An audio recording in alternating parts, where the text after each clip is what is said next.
The Velhari had never sent a distress call before. In 4,000 years of recorded history, the Velhari Dominion had weathered asteroid storms that shattered moons, survived 3 civil wars, and repelled 2 separate extinction-level invasions from the Kroth Collective. They had never once lowered themselves to beg. But the Kroth had returned.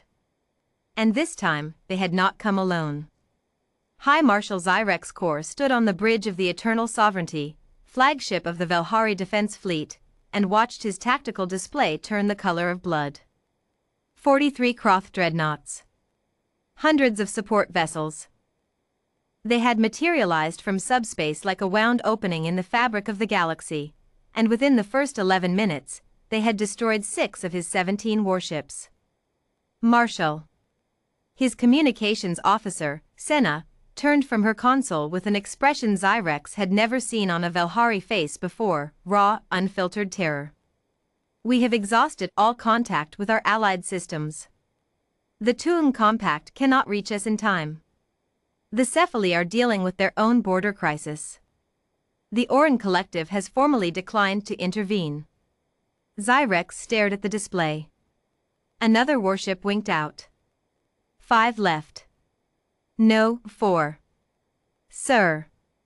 Senna's voice dropped to barely a whisper. There is one other option. He already knew what she was going to say. He had been thinking it for the last 3 minutes, and hating himself for it. The humans, he said. The word fell on the bridge like a stone into still water.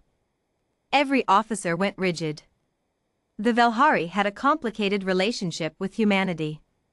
Complicated was, in fact, a profound understatement. The Velhari had spent the better part of 2 centuries mocking them. Deathworlders, they called them. Primitives who had evolved on a nightmare planet of crushing gravity, toxic weather, and biological horrors, and somehow, impossibly, thrived. Humans were loud. Humans were reckless. Humans had a cultural obsession with doing things the hard way. Their ships smelled strange. Their diplomats laughed at inappropriate moments. And their military, according to every intelligence report in the Galactic Confederacy archives, was the most terrifyingly effective fighting force in known space. Zyrex closed his eyes. 3 ships left. Send the call, he said. The response came in 47 seconds. Not 47 minutes. Not 47 hours. 47 seconds. High Marshal Zyrex Corps. The voice that filled the bridge was deep, unhurried, carrying the faint acoustic texture of a species that had evolved to project sound across open savannas. This is Admiral Cashendrake, commanding the 7th Deathworld Expeditionary Fleet. We received your signal. We're already here. Already here. Zyrex felt the hair along his secondary spine stand upright. He looked at Senna. She looked back at him with the same stunned expression. Admiral Drake, Zyrex said carefully, your fleet signature is not appearing on our long-range sensors. No, Admiral Drake agreed, with what sounded like faint amusement. It wouldn't be. The next thing that happened was something that would later be described in 17 different academic papers, 4 military strategy manuals, and at least 1 Velhari religious text as the emergence.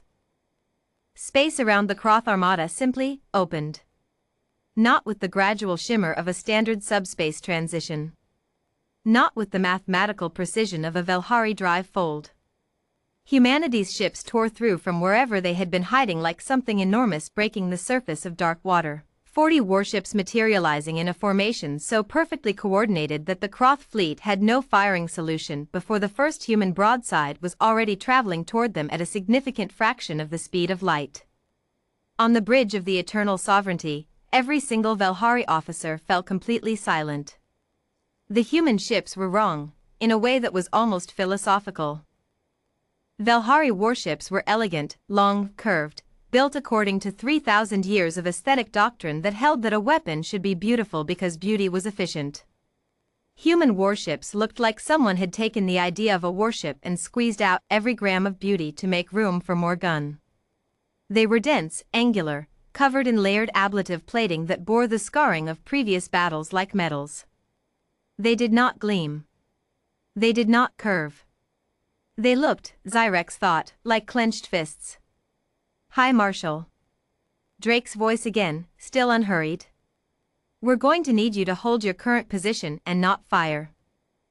Our engagement patterns are going to look a little unusual from your angle. A little unusual." What followed was 42 minutes of the most violent, precise, and tactically bewildering combat Zyrex had ever witnessed. The human fleet did not fight the way any species fought. They did not establish a line. They did not seek high ground positioning relative to the solar plane.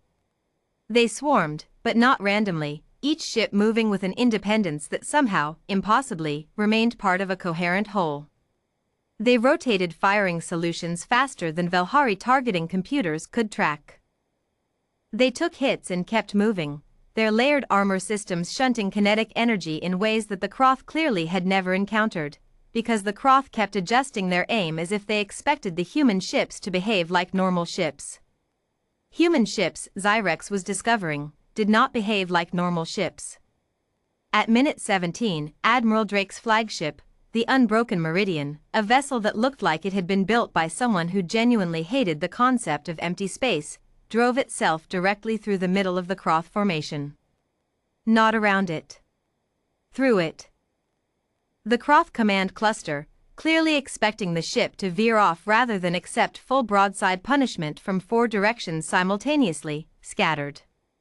The moment they scattered, the rest of the human fleet was already repositioning to take advantage of the broken formation. Zyrex watched a Croth dreadnought 3 times the mass of the Unbroken Meridian take a sustained barrage and begin to list. Watched it fire back. Watched the Unbroken Meridian absorb the hit and keep firing. "How," whispered Senna, "are they not dead?" "They are from a death world," said Zyrex, very quietly. "I am beginning to understand what that means." At minute 31, the Croth fleet began attempting to withdraw. This, it turned out, was not as simple as the Croth had hoped. Human ships pursued. Not with the formal measured pursuit of Velhari doctrine, which allowed a fleeing enemy 40 ship lengths before disengaging. Humanity apparently had no such doctrine. They chased. They chased with what Zyrex could only describe as enthusiasm. 3 Croth dreadnoughts attempting to re-enter subspace were disrupted before their drives could complete the cycle. At minute 42, what remained of the Croth armada, 19 ships, down from 43, fled in 9 different directions. The human fleet did not pursue further. "Hi, Marshal." Drake's voice returned to the bridge channel. "You're clear. Sorry for the mess." Zyrex stood very still for a moment. He was aware that his mandibles were doing something undignified. He composed himself with considerable effort. "Admiral Drake," he said. "You have the gratitude of the Velhari Dominion." A brief pause. "Appreciated. Do you need medical support?" "Our CMO tells me we've got supplies compatible with Velhari biology." Zyrex stopped. Started again. "That would be acceptable." Another pause, shorter this time. "Drake to Unbroken Meridian Medical Bay. Prep a support package for Velhari bioprofile, we're sending it over." That was when Zyrex noticed something. The human flagship had taken significant damage during the engagement. Hull scoring, antenna arrays sheared away, secondary drive plating buckled along the port quarter. And yet Drake had not mentioned it. Had not paused to assess it. Had immediately, without hesitation, pivoted to asking whether Zyrex needed assistance. This, perhaps more than the combat itself, was what Zyrex Corps would spend the rest of his career thinking about. When the support shuttle docked 20 minutes later, it was piloted by a young human woman who introduced herself as Petty Officer Chin, smiled at Zyrex like he was a neighbor she was dropping food off for, handed him 3 crates of medical supplies, said Admiral Drake says to let us know if you need anything else, and left. Just like that. No ceremony. No political negotiation. No invoice. No reminder of how many favors were now owed. They had just shown up, fought a war in 42 minutes, and asked if he needed anything else. Zyrex looked at his communications officer. Sena was staring at the closed docking bay door. "Marshal," she said slowly, "we have spent 2 centuries calling them primitives." "Yes," said Zyrex. "We were wrong." "Yes," said Zyrex. He turned back to the tactical display. The human fleet was already repositioning, not leaving, he noticed, but spreading into a loose patrol formation around the Velhari system perimeter. Watching. Ready. Waiting to see if the Croth came back. Nobody had asked them to do that. They had simply decided it was the right thing to do. High Marshal Zyrex Corps, who had commanded fleets for 30 years and never once in his career asked for help, made a decision. He opened a channel. "Admiral Drake." "Marshal." "When this is over," Zyrex said, and paused, and chose his next words with the care they deserved, "I would like to discuss a formal alliance." The human laughed, that loud, sudden, startling sound that Velhari diplomats had always found so baffling. "Marshal," said Admiral Cashin Drake, "I thought you'd never ask."